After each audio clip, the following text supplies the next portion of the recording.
দুর্দান্ত এবং প্রশংসনীয়। দেশের জার্সিতে প্রথম সেঞ্চুরি।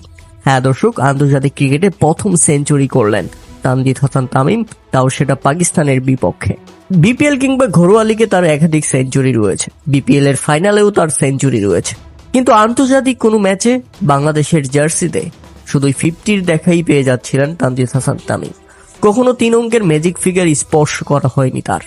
অবশেষে সেই বিশেষ মুহূর্ত পাকিস্তানের বিপক্ষে। ইনিংসের 33তম ওভারের শেষ বলে সালমান আলী আগাকে ছক্কার মাধ্যমে ওয়াও, তানজিদ হাসান তামিম পূরণ করলেন নিজের ক্যারিয়ারের প্রথম সেঞ্চুরি। আর নিজের ক্যারিয়ারের প্রথম সেঞ্চুরি করে সাথে সাথেই সেজদায় লুটিয়ে পড়ে আল্লাহর শুকরিয়া আদায় করলেন এই ব্যাটসম্যান। বুকে জড়িয়ে নিলেন লিটন কুমার দাস, গ্যালারি থেকে সবাই দিচ্ছিলেন তালি। ডাগ আউট ছিল উৎসব মুখর, কেননা একমাত্র তানজিদ হাসান তামিমের সেঞ্চুরিতেই বাংলাদেশ আজ দারুণ শুরু করেছে। এর আগে তানজিদ হাসান তামিমকে সঙ্গে নিয়ে সাইফ হাসান গড়েছেন 105 রানের অসাধারণ পার্টনারশিপ। 55 বলে 36 রান করে সাইফ হাসান ফিরলে সেখান থেকে তানজিদ হাসান তামিম জুটি করেন নাজমুল হোসেন শান্তর সঙ্গে। নাজমুল হোসেন শান্তর সঙ্গেও তিনি গড়ে ফেলেন 53 রানের জুটি। তবে নাজমুল হোসেন শান্ত ইনিংস বড় করতে পারেনি, 34 বলে 27 রান করে ফিরে গেছেন প্যাভিলিয়নে এবং শেষ পর্যন্ত লিটন দাসকে সঙ্গে নিয়ে নিজের 3 অঙ্কের ম্যাজিক ফিগারে পৌঁছে যান তানজিদ হাসান তামিম।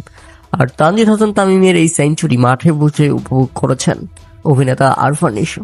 হ্যাঁ দর্শক, আজকে বাংলাদেশ ভার্সেস পাকিস্তানের এই অঘোষিত ফাইনাল ম্যাচ দেখার জন্য মাঠে হাজির হয়েছেন এই অভিনেতা। প্রিয় দর্শক, তানজিদ হাসান তামিমের আজকের ব্যাটিং আপনারা কেমন উপভোগ করেছেন তা অবশ্যই আমাদের কমেন্ট করে জানাবেন। সেঞ্চুরি করতে তিনি হাঁকিয়েছেন 7টি ছক্কা এবং 6টি চারের মার। এর আগে 47 বলেই তুলে নিয়েছিলেন 50 এবং সেঞ্চুরি তুলে নিয়েছেন মাত্র 98 বলে। দারুণ স্ট্রাইক রুটেট এবং ব্যালেন্স করে খেলছেন তানজিদ হাসান তামিম। তবে তিনি চড়াও হয়েছেন হারিস রুফের উপরে বেশি।